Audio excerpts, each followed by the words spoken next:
Hey you guys, so we're here with another video. So we start using a conditioner. Okay, but let's rewind it all the way back. First, let's start with what type of conditioner you should use. Okay, this video right here is for locks. Okay, so I think anybody who use or have locks should only be using a water base. Okay, you should only be using a water base with locks because anything else cream base is going to sit inside your locks, and literally that is going to weigh it down. It's going to cause buildup, and you're going to have to do more frequent ABC rinses. And that too within itself can be a little bit damaging because it's really like acidic and it's pulling everything from your hair. If you're not familiarized with an ABC rinse, that is apple cider vinegar, and that's baking soda. Okay, so sometimes that is a little bit damaging. It could dry your hair. So my best occurrences with locks, if you see our locks, is going to be moving, not on my head but my clients. They're going to be shaking because it's not weighed down. So don't weigh it down with leave-in conditioner that is a cream base. That is not for you. If you are a loose natural, that should be on another video. You can use it, but if not, do not use it. You use your shampoo. Once you use your shampoo, which when you get done shampooing once a week when you first get started, you may want to start introducing leave-in conditioner. And let me explain for who. Okay, people who have relaxed ends when getting started with their establishment will definitely want to do a leave-in conditioner, and I would start with once a week. Okay, after you shampoo, spray down your locks, and then if you don't have any slippage, if you don't have any problems, then you can start actually using it a little bit, more frequently, every other day. As long as it's a water base and you don't have any slippage, that is the main key source. And we're going to delve into what a water base is, because some of you guys may have some conditioner available or leave-in available, and I want to go over if it's a good product for your locks. And I don't want to just tell you what products. I want to actually show you what it should look like, or what are you looking for, so that you can make the best informed decision for your locks. Okay, so I want to teach you there. But let's go back to, if you have relaxed ends and if you have color processed ends, you're going to start putting that leave-in in immediately. The reason why is because you're going to be using a clarifying shampoo.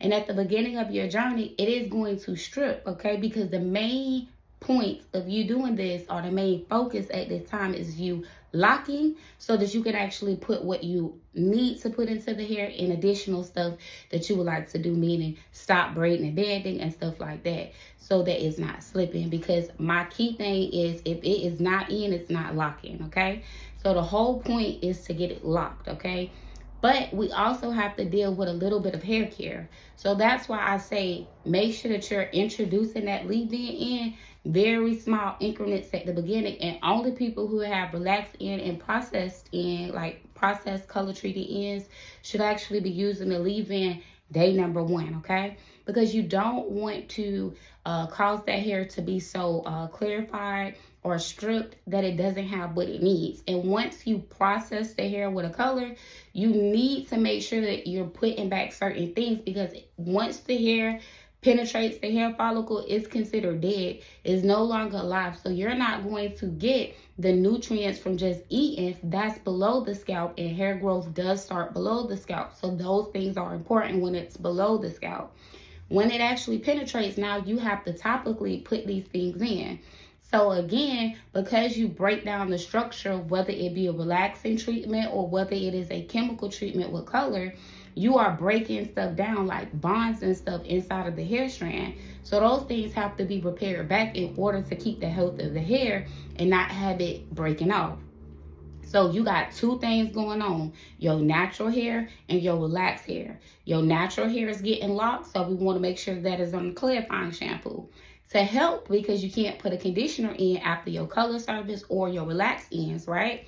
This is where the leave-in come in, because you're still supplying what it needs, but it's just a water base. Okay, so I know that was a lot of information, but my people who are 100% natural when starting their locks, That's when I would say within 3 months or so, once your locks isn't slipping, that you can actually start putting it in because you have a little bit more time, okay? And it's not a necessity because your hair isn't going to break immediately, okay? That will happen over time of not putting anything in it and it's being dry. Okay, so we have touched base on all of that. Okay, now let's jump ahead.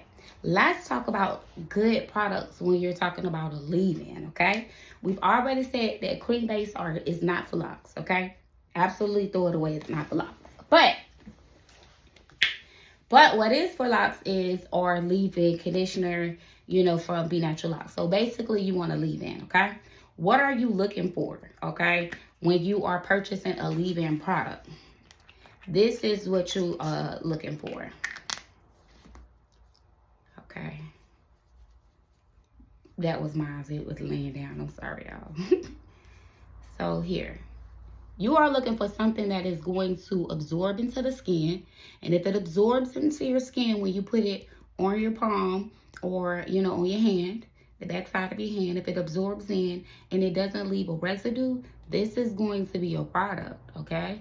You see how it doesn't leave an oil residue. It isn't really thick because when you think about this, it is just like the hair strap or the hair strand.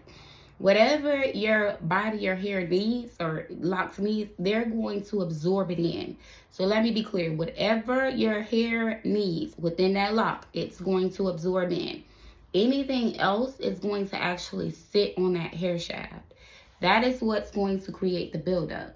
So that's why I say it's really important to make sure that you check out your product to make sure that it's not a heavy buildup, okay? Because this is going to have more lint attracted to your hair, more dirt attracted to your hair. You're going to have to do more ABC rinses. You put yourself at risk for traction alopecia. And this is why I say that it is important, okay? You do not want to have so much buildup on the inside of your locks because that is actually pulling, okay, and weighing down your locks. This is pulling on the hair follicle. Remind you, not every single hair inside of that encased lock is still connected to the hair strand. So if you have something weighing down on it, it's even more weight than what was already originally allocated to it.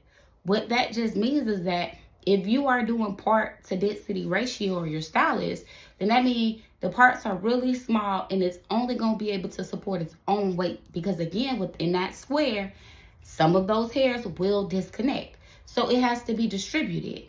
That's why it's important to get your retwists and retightenings on time and scheduled, okay? So that when you are pulling those hairs together and it's acting as one unit, it's more stronger, okay? And it's not putting as much stress on that hair follicle, the ones that are still connected.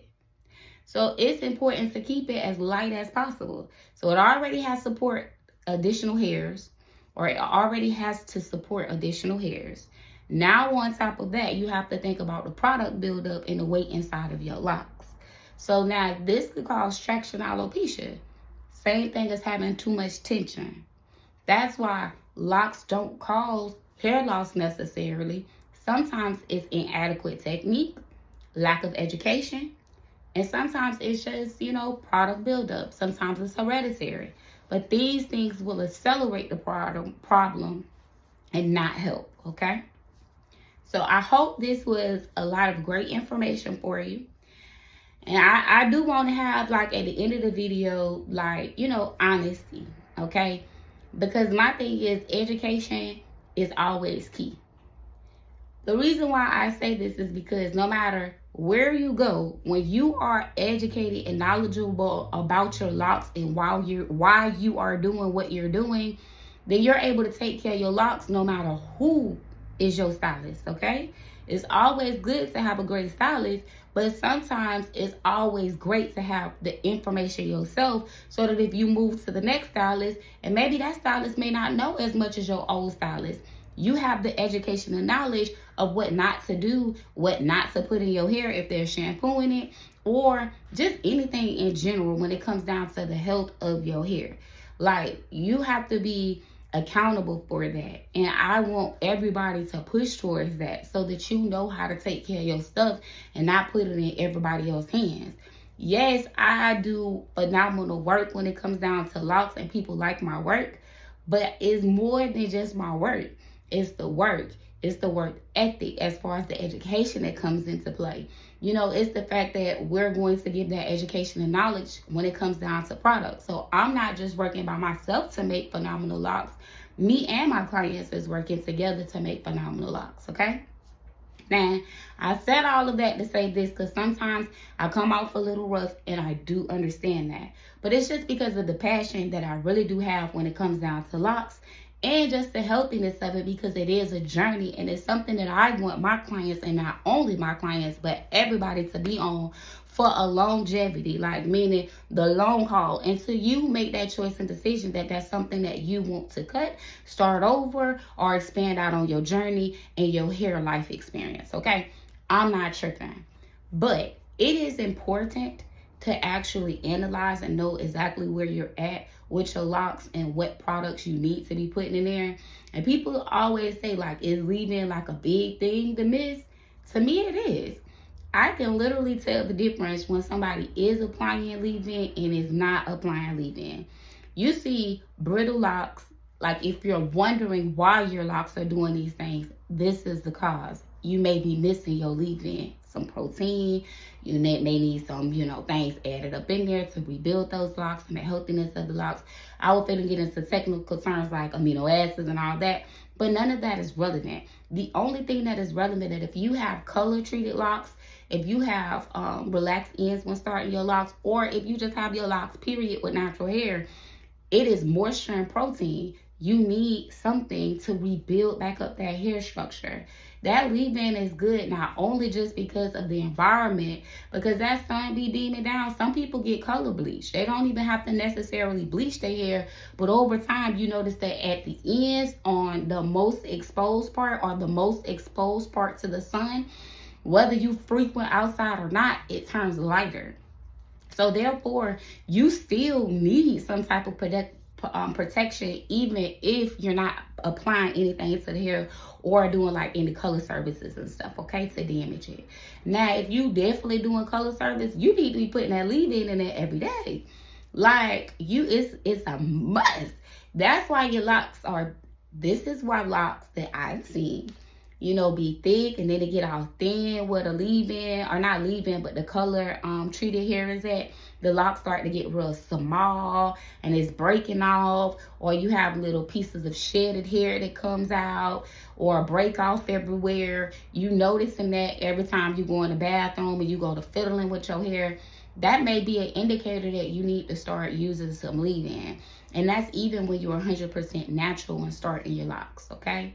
So just think about it, even if it's not at the same amount. So meaning some people may just have totally natural hair, and you may hit your leave-in, once a week, once you shampoo your hair, or once every other week, once you shampoo, whatever your shampooing regimen is, because you're not noticing any small breakage. You don't have any like light brown discoloration coming from sun bleaching. You notice that your hair is pretty much healthy. You don't have any color services.